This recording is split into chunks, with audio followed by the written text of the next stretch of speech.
Hi, this is Rabbi Sarah Tasman. I'm the founder of the Tasman Center for Jewish Creativity, which offers opportunities for learning and exploring Jewish spirituality and creative expression. And I'm also a program developer and faculty member at the Addis Israel Community Mikvah in Washington, D.C. I'm so excited to be talking to you today about two of my favorite topics, Mikvah and mindfulness.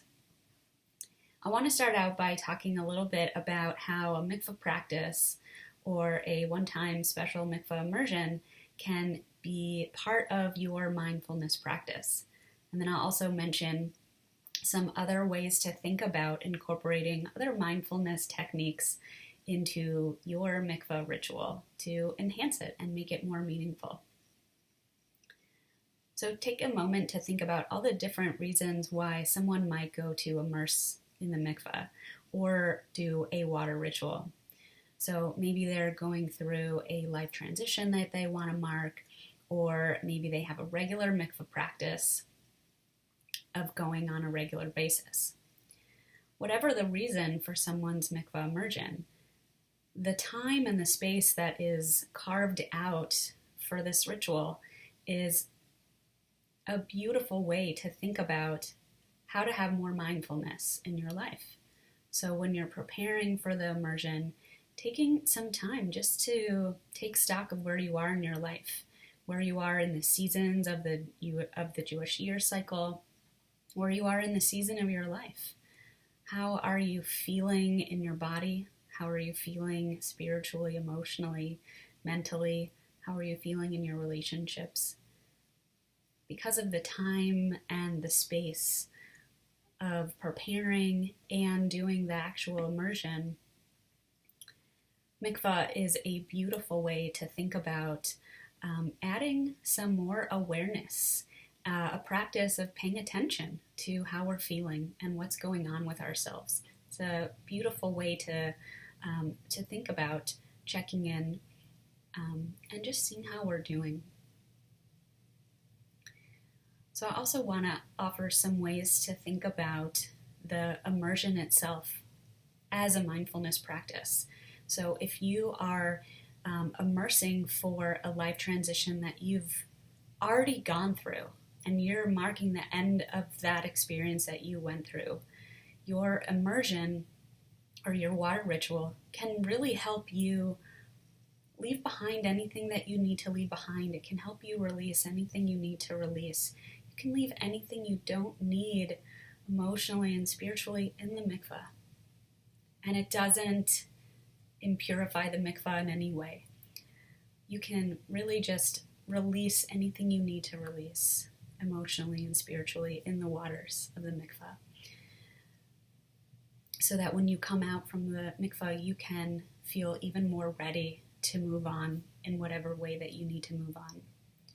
If you're really in the midst of some kind of challenging situation or experience, the mikvah can help hold you in that liminal space, because immersion is a liminal space in and of itself. If your immersion is to help you prepare for an upcoming life cycle event or life cycle transition, your immersion can really help you spiritually prepare. The mikvah waters can help hold you in everything that has brought you to that moment. You can also think about your immersion with a lens of past, present, and future. So if you're doing 3 dunks, you could think about the first dunk as anything from the past you want to let go of. The second dunk, you could have an intention of being present or offering gratitude in the moment. And for your third dunk, you could offer any prayers or hopes or intentions for the future. So those are some simple ways to think about mikvah practice as a mindfulness practice. There are also some other mindfulness practices and techniques that you might want to incorporate into a mikvah ceremony.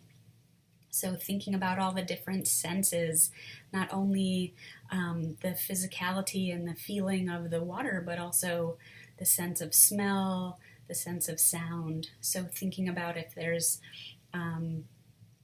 anything else you would want to incorporate, maybe candles or a fire burning ritual, if that's safe to do where your immersion is or where your ritual is.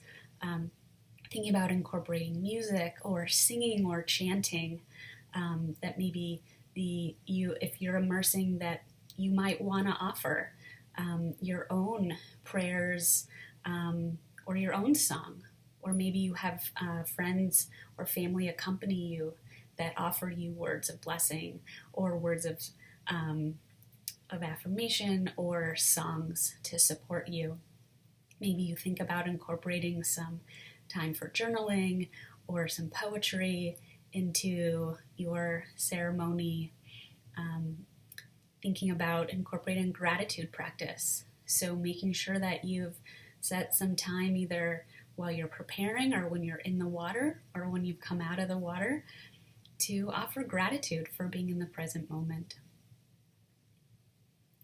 So those are just some few ways to think about enhancing your immersion or any kind of water ritual, either by approaching it through the lens of a Jewish mindfulness practice or by enhancing or incorporating some other practices into your ceremony.